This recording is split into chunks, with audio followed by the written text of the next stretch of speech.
abriu as coberturas um pouco para mostrar para vocês. Então, são mais de 25 coberturas. A oportunidade que a gente vai mostrar para vocês já é um pacote de todas essas coberturas que a gente está colocando aqui, tá? Então, é um produto amplo em relação ao que a gente está oferecendo, especialmente para essas condições aqui do pessoal da Baeta.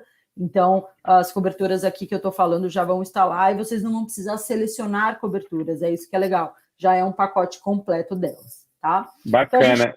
Então, Mari, só aqui, por exemplo, o Arnaldo Prado está falando que eu tive pela Argo no ano passado e esse ano ainda não renovei. Tá aí a oportunidade, Arnaldo. Olha só, aqui no início, tem um comentário fixado aqui no chat, onde você está escrevendo, com um link, tá, para você fazer sua cotação. Simula lá, pode contratar 100% online, tem um super desconto por ser parceiro da Baeta, assim como tem um QR Code aqui na tela, se você apontar o celular, você consegue fazer por ali também, tá?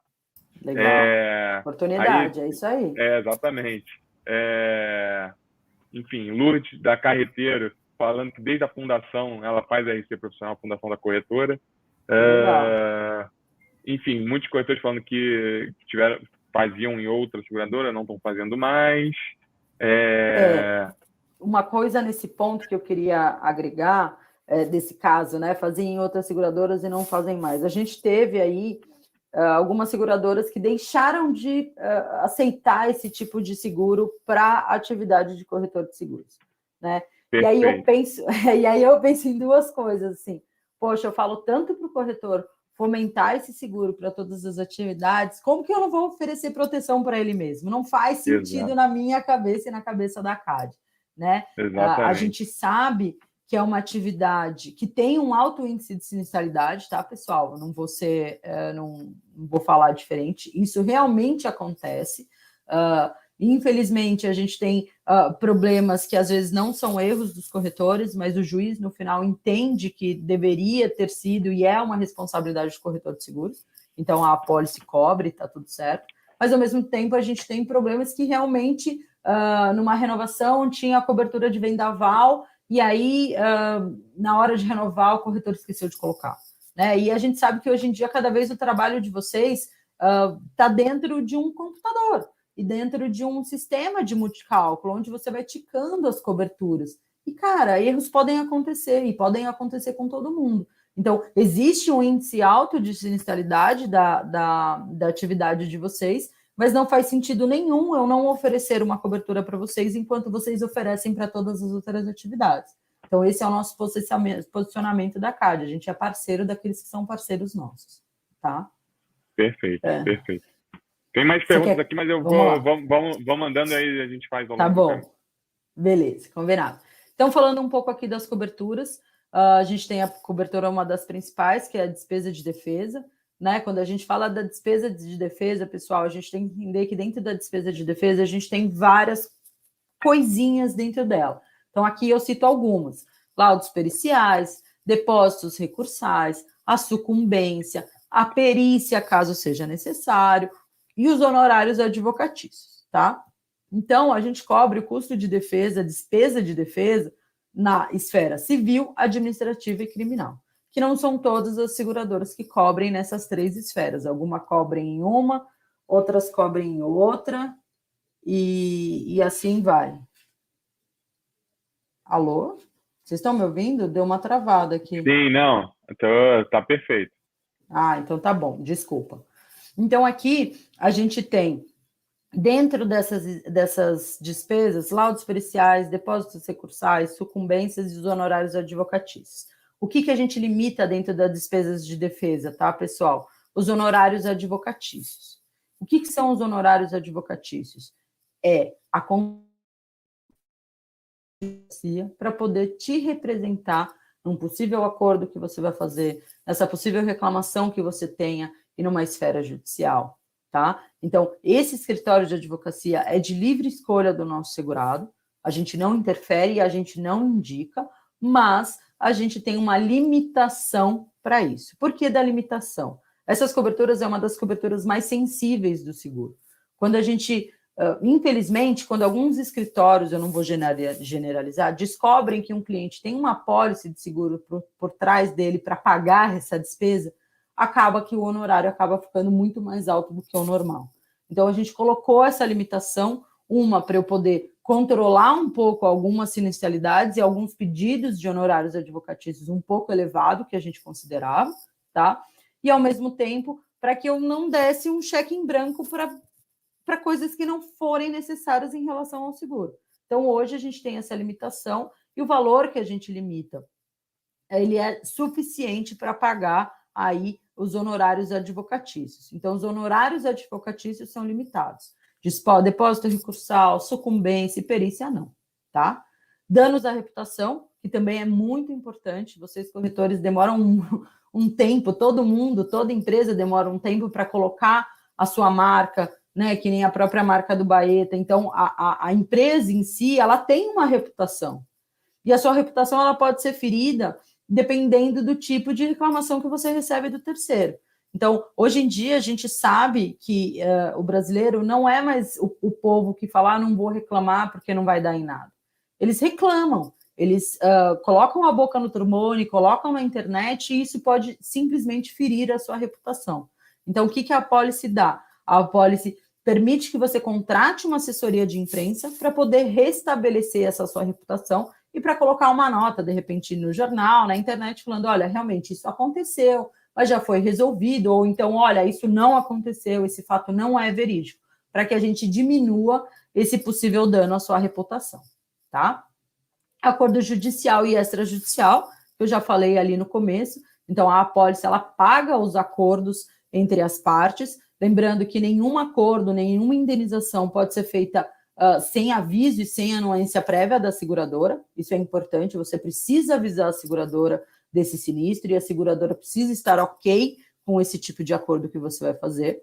Extravio, roubo e furto de documentos, então são documentos do terceiro, né? Então você como corretor, caso você fique com algum documento original, algum contrato original, ou até mesmo documento do carro, algo do tipo, para fazer alguma coisa e de repente esse documento ele é extraviado, roubado ou furtado, todo o custo para retirar esse novo documento, ou para recolher novas assinaturas, ou pagar novas taxas para tirar esse documento, também estão amparados pela apólice, tá? Consultores contratados e subcontratados, isso aqui também é muito importante no universo de vocês. A gente vê que tem muitas corretoras que subcontratam ou terceirizam ou contratam comerciais, né? E esses comerciais trabalham trazendo clientes e trazendo apólices e tudo mais, mas emitem as apólices na sua SUSEP e tudo mais. O que acontece? Caso esse subcontratado, esse terceiro, preste esse serviço para você e traga esse cliente para emitir dentro da sua corretora, a falha que esse subcontratado, esse terceiro cometer, também está amparado na sua apólice, tá? Por quê? Porque ele está prestando um serviço em seu nome.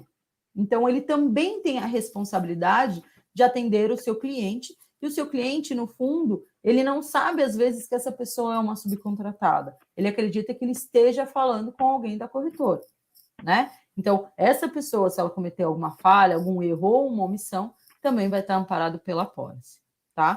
Aqui a gente linkou as coberturas que a gente acha que são mais aplicáveis possíveis. Pode falar. Perfeito. Perfeito, Mari. Olha só, o Alexandre não, tipo, o Douglas Leão está aproveitando essa cobertura que está falando de consultores contratados e subcontratados. Ele pergunta quando contratado em CNPJ, ou seja, quando na corretora, pessoa jurídica, a empresa também defende o corretor PF dela? Não. Nesse caso, o que vai acontecer? Se você tem uma SUSEP na sua PF e você tem uma SUSEP na sua PJ, o ideal é que você tenha duas apólices. Por quê? Porque você pode emitir apólices com a sua SUSEP da pessoa física e você pode emitir apólices da sua SUSEP da pessoa jurídica. Então, o ideal é que você tenha duas apólices para cobrir essas duas emissões que você faz em SUSEPs diferentes. Tá. Aí aqui tem alguns corretores dizendo que já tem o RC de corretor da ACAD, né? Por exemplo, a Cláudia, a FER Brasil dizendo nosso RC também é pela CAD pelo terceiro ano. Quem presta serviço é essencial ter o RC. Que legal, fico feliz. Vitor Batista também falando que tem. Aí o Alexandre fala que a pior coisa de trabalhar como corretor é o cliente ou o segurador reclamar de algo que o outro corretor fez. Eu acho que ele está dizendo muito dessa parte dos consultores, né?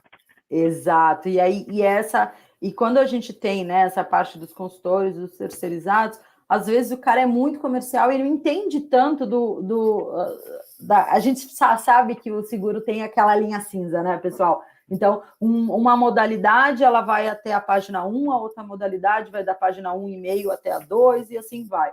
E às vezes esse subcontratado não tem o mesmo conhecimento que você mesmo, como corretor, dono da sua SUSEP, tem daquilo. Então, às vezes, ele vende um negócio mirabolante, fala que dá tudo certo e que vai cobrir tudo para o terceiro, e, na verdade, não é isso quando chega para você. Então, isso é importante. Por quê? Porque você é responsável também por esse terceirizado. FR Seguros tem aqui uma questão boa. Lei de LGPD, o corretor responde por vazamento de documentos. O RC cobre ou apenas seguro cyber? Legal, ótima pergunta. O responsabilidade civil profissional não vai cobrir, tá? Aqui a gente está falando de extravio, roubo e furto de documentos, e a gente está falando de documentos originais e para tirar uma segunda via.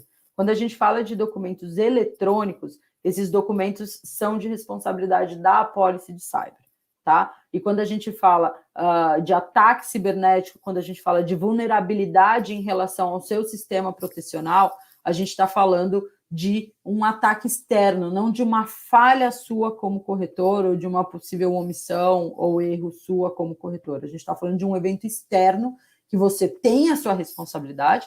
Então, isso é importante. A gente já está programando aqui com o Baeta um segundo papo para vocês aí, para a gente falar de cyber, porque é um produto super importante para vocês. O nosso produto é super foco para pequenas e médias, então eu acho que é um segundo papo que a gente vai trazer para vocês, que é super bacana, mas como é um fato adverso, é um fato que você tem sim responsabilidade, porque o sistema é seu, você não cometeu a falha profissional, tá? O seguro cyber é um seguro que a galera ainda não dá muito valor, mas quando sentir na pele, vai doer. Ter certeza que vai doer, exatamente. Vai doer, é isso. E o nosso produto é focado para vocês, tá, pessoal? Então, fiquem ligados aí também no próximo comunicado da Baeta, porque faz total sentido.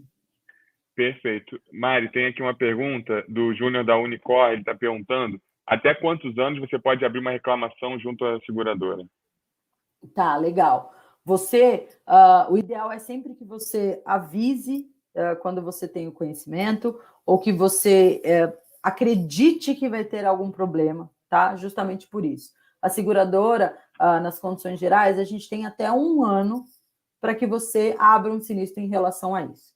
Então, a nossa obrigação é de até 1 ano. Por quê? Porque a gente considera que passou este 1 ano, a falta de informação para a seguradora pode acarretar num agravo de risco, num valor a restituir e numa indenização um pouco maior. Então, a gente tem essa limitação de até 1 ano para que você notifique algo que você tenha desconfiado ou recebido de reclamação, tá? É importante falar também que tem como a seguradora saber quando você recebeu a reclamação, se você já tinha conhecimento, se você não tinha conhecimento. Então, assim, o seguro é sempre de boa fé, seguro é sempre questão de relacionamento que a gente fala. Então, soube de qualquer coisa, avise imediatamente, porque a nossa ideia também é resolver esse sinistro mais rápido.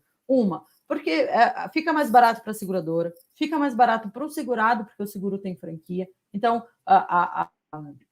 o relacionamento entre você, segurado, e o seu terceiro, quando a gente resolve o assunto rápido, ele dá uma amenizada, porque, cara, mexer no nosso bolso já é ruim. Imagina a gente, por alguma coisa, acabar prejudicando o bolso do outro, né? Então, isso também é importante.